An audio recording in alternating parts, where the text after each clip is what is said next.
유럽연합이 지난해 중국산 전기차에 35% 최대 35% 고율 관세를 부과한 바가 있습니다. 이때 이제 중국 전기차가 유럽 시장에 들어오기 좀 어렵지 않겠느냐라는 시각들이 있었는데 그럼에도 불구하고 좀 확인해 보니까 1년 만에 2배 이상 상승한 것으로 확인이 되고 있습니다. 이러한 현상을 어떻게 해석을 좀 해보면 좋을까요? 정확하게 얘기하면 이제 중국 전기차 업체 브랜드가 이제 계속적으로 상승을 하고 있다라고 봐야 될 것 같습니다. 전기차 자체에 대해서는 일단 35% 고율 관세이기 때문에 전략을 좀 바꾼 것 같습니다. 중국 전기차 업체라고 하면 이제 비아지라든가 진리라든가 체리, 그다음에 중국 상하이 공업 이제 인더스트리라는 이런 업체들이 좀 있습니다. 이런 업체들이 전략을 좀 바꿨습니다. 사실은 기본적으로 이 업체나 이제 전기차에 대해서 35%의 높은 관세를 하자 최근에는 이제 하이브리드라든가 내연기관차로 이제 전략을 바꾼 겁니다. 이렇게 빨리 이렇게 바꿀 수 있을까라는 생각이 드는데 관세 회피라든가 시장 점유율이라는 확대 전략을 구사하면서 이제 여러 가지 전략을 구사하면서 유럽으로 이제 자신들의 이제 전략을 바꾸면서 관세를 회피하고 있는데요. 일단 첫 번째로는 하이브리드와 가솔린 차량으로 관세를 회피하고 있습니다. 그러니까 하이브리드 차량을 만들 줄은 정말 몰랐습니다. 그리고 이제 내연기관 차량으로 이제 모델을 바꾸고 있는데 전기차 이미지라는 깨끗한 이미지를 유지하면서 수익성 높은 시장으로 접근이 가능하고 그다음에 이렇게 만들면 규제를 회피할 수가 있거든요. 그래서 이걸 하면서 자신들의 가격은 그대로 유지하는 저가 전략을 유지하면서 이 모델을 그대로 하면서 자신들에게 계속 출고를 하고 있는 약간 이런 전략을 구사하고 있고요. 그 다음에는 자신들의 수출 지역을 지금은 이제 독일이나 프랑스 같은 지역에서 계속 이제 자신들의 차량을 팔았었는데 이 전략이 아니라 자신들의 브랜드가 충성도가 높은 이 지역이 아니라 조금 낮은 지역으로 보냅니다. 그래서 이탈리아로는 이제 체리라는 브랜드를 디아를 보내고 있고 영국 쪽으로도 이제 보내고 있습니다. 그리고 그 남부 지역 쪽에서는 약간 실용도가 높은 이런 쪽으로 보내면서 자신들에게 보내고 있죠. 왜냐하면 프랑스라든가 독일 쪽에서는 자신들의 요 내연기관차라든가 하이브리드 차에 대한 브랜드, 자신들의 브랜드, BMW라든가 뭐 벤츠라든가 이런 데 대한 충성도가 상당히 높습니다. 그러다 보니까 이런 데에 대해서는 이제 브랜드를 보내지 않고 다른 나라에 이제 차를 보내고 있는 거죠. 남유럽 쪽에 국가에 집중을 하면서 자신들의 비중을 높이고 있고요.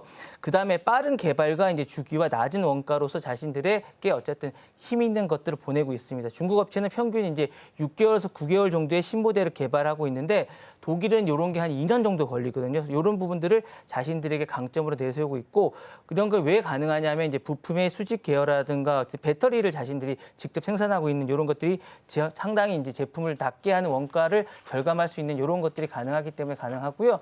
그다음에 지역에 있는 생산을 전환하는 계획이 상당히 좋다라고. 왜냐하면 이게 지역에 있는 브랜드하고 자신들이 이제 결합한 이런 걸 함으로써 이제 관세 리스크를 무력화하고 있습니다. 예를 들면 비아디는 헝가리 공장에서 이제 체리는 스페인의 현지 조립을 전략을 하고 있고요. 유럽 내 EU의 어쨌든 그런 제품들을 간주하게 됩니다. 이렇게 하면 이제 관세를 낮추는 전략이 가능하기 때문에 가능하게 되지 않나라는 생각이 들고 향후에는 어쨌든 제품 다변화라든가 탄소 중립을 역이용하는 전략으로 이제 자신들에게 강한 어떤 전략을 발휘하고 있지 않나라는 생각이 들게 됩니다.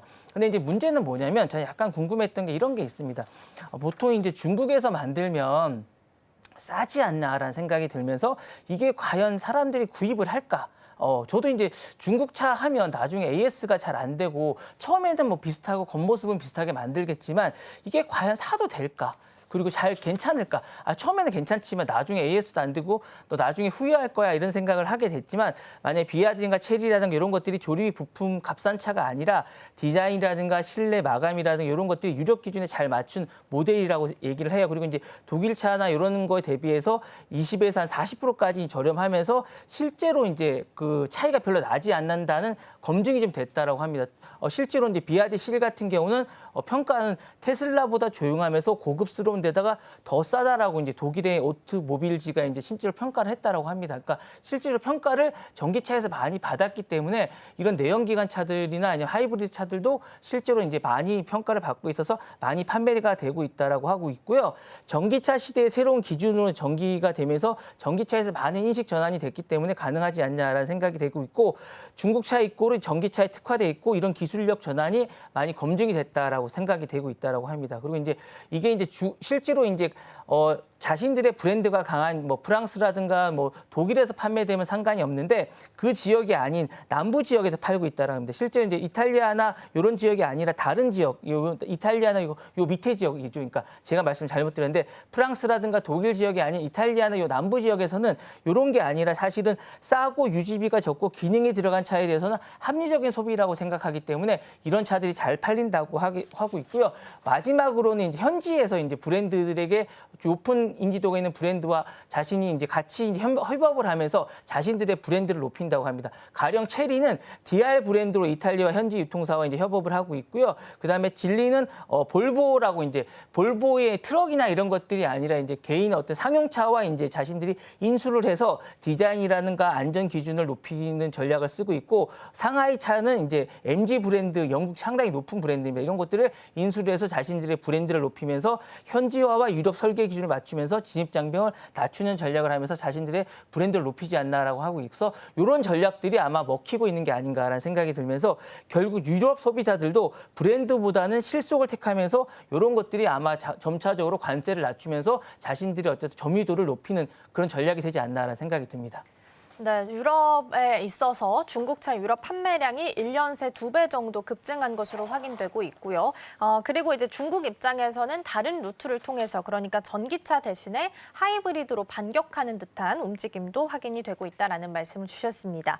그러면 중국차의 유럽 시장 점유율 급증에 있어서 핵심 전략을 좀 찾아본다면 어떤 부분을 확인할 수 있을까요? 여러 가지가 있겠지만 일단 제품 포트폴리오의 전반적인 전략의 전환이 좀 있을 것 같아요. 이제 기본적으로 말씀드렸다시피 이제 중국 차가 이제 자신들이 지금은 이제 뭐 전반적으로 이제 전기차라는 이미지보다는 전기차가 아니라 자동차를 만드는 회사라고 좀 바뀌는 듯한 느낌이 있습니다. 그러다 보니까 하이브리드 및 내연기관 차량에 집중을 좀 하는 것 같고 그러다 보니까 실용적인 소비자 니즈를 맞추고 있는 것 같습니다. 두 번째로는 형지 생산 및 공급자의 현지화를 계속 추구하고 있는 것 같습니다. 유럽의 어쨌든 내의 어떤 생산 기지나 확대가 좀 있는 것 같고요.